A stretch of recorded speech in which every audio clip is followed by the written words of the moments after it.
네, 안녕하세요. 지난 시간에 수익률을 통한 상가 투자 여부 결정 방법을 알아봤습니다. 다시 한번 잠시 복습을 하면요. 두 가지 방법을 말씀드렸죠. 어림셈법과 할인현금 수지 분석법. 어림셈법은 예비적 분석 방법이라고 할 수 있고요. 소액, 그냥 좀 가벼운 물건을 투자할 때 요구 수익률과 기대 수익률을 비교하여 투자를 결정한다. 그래서 수익률은 월차임 곱하기 12개월 한 부분을 매매 가격에서 임대보증금을 공제한 수치로 나누어서 곱하기 100을 해주면 간단하게 수익률이 나오죠. 여기서 수익률은 무슨 수익률이죠? 네. 여기서 말하는 수익률은 기대 수익률이다. 기대 수익률, 객관적 수익률.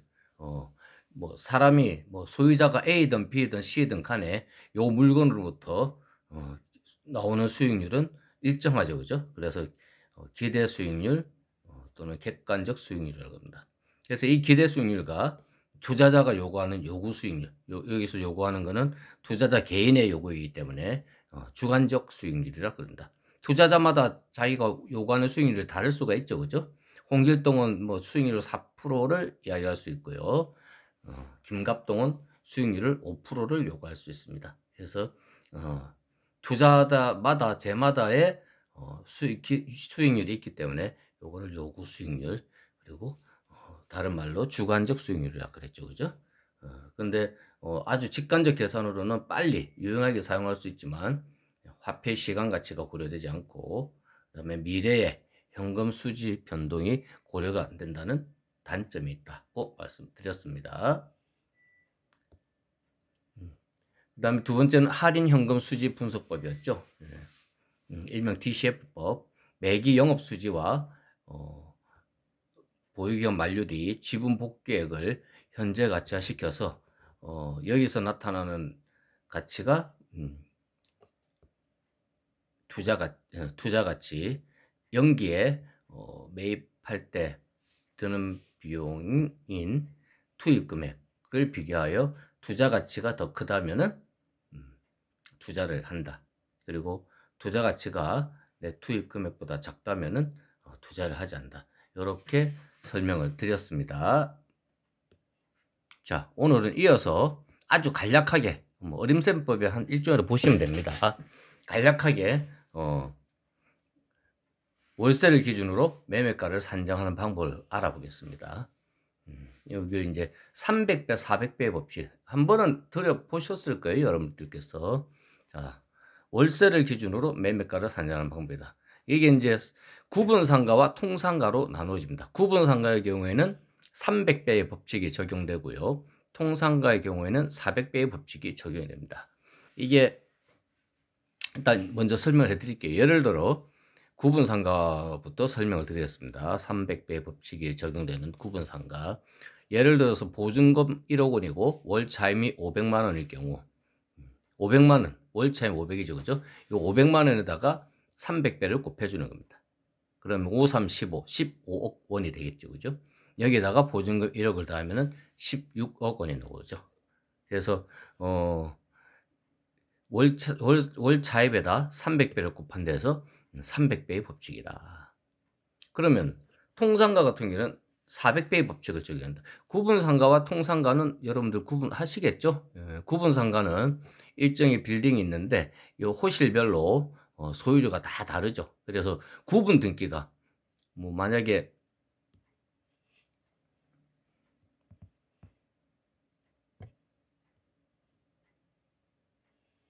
이렇게 건물이 있어요. 1층, 2층, 3층, 4층, 5층. 여기도 또 층마다 호실이 다 있겠죠, 그죠? 2층, 3층, 4층은 조금 넓게. 여기 1호, 2호, 3호, 4호, 1층에 101호가 되겠죠, 보통. 101, 102. 여기는 201호, 202호. 여기는 301호, 302호. 401호, 402호, 5층은 501호 전체가 될 수 있겠죠. 그래서 각 호실별로 소유자가 다 다르다는 겁니다. 뭐 소유자가 동의를 하더라도 구분 등기, 만약에 여기가 영령동 뭐 XX 번지 승리빌딩이다.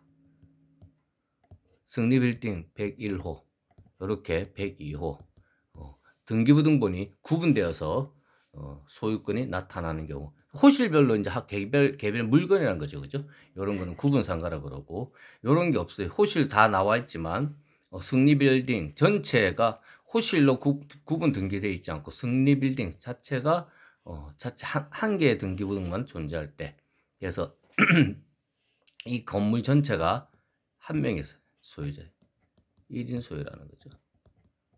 이런 거를 통상가라 그러죠. 그래서 통상가 같은 경우는 400배 법칙이 적용됩니다. 400배 법칙이.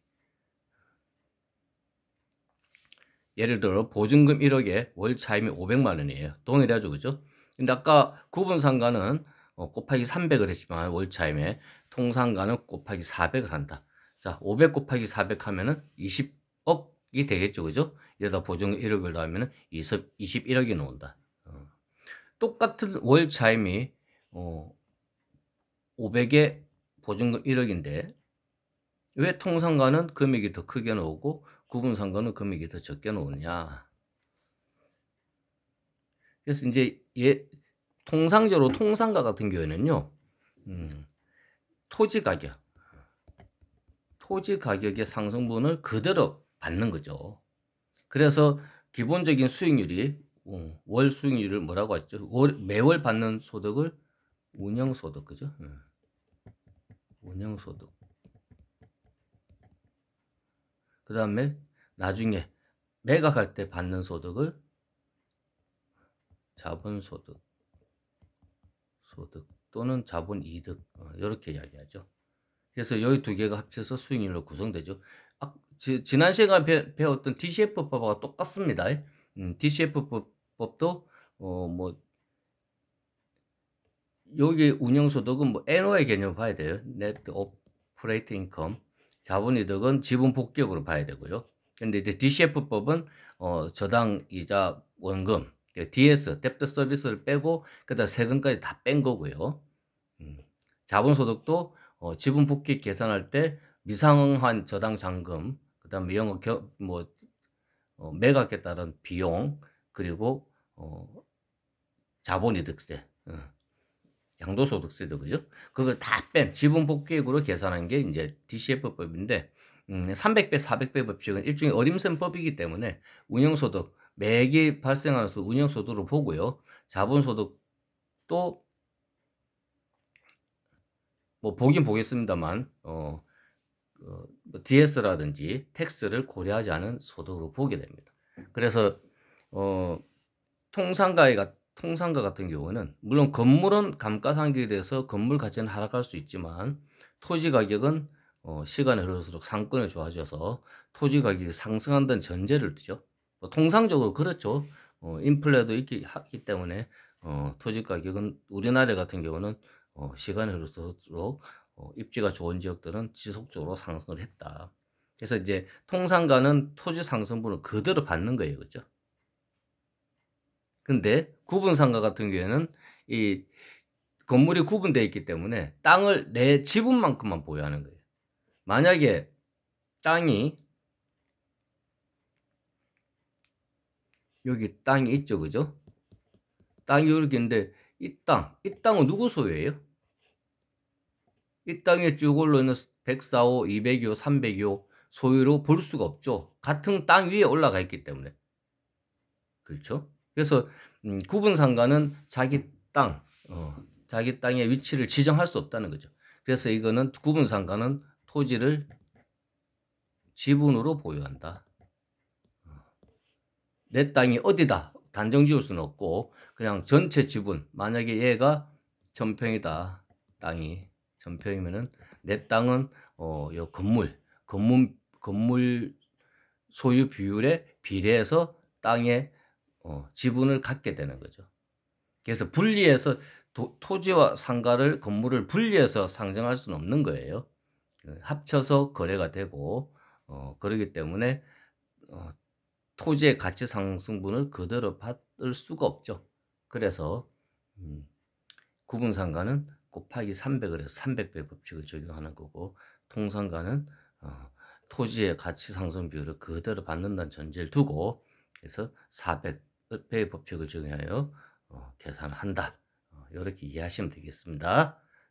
오늘 수업은 여기까지 하겠습니다. 수고하셨습니다.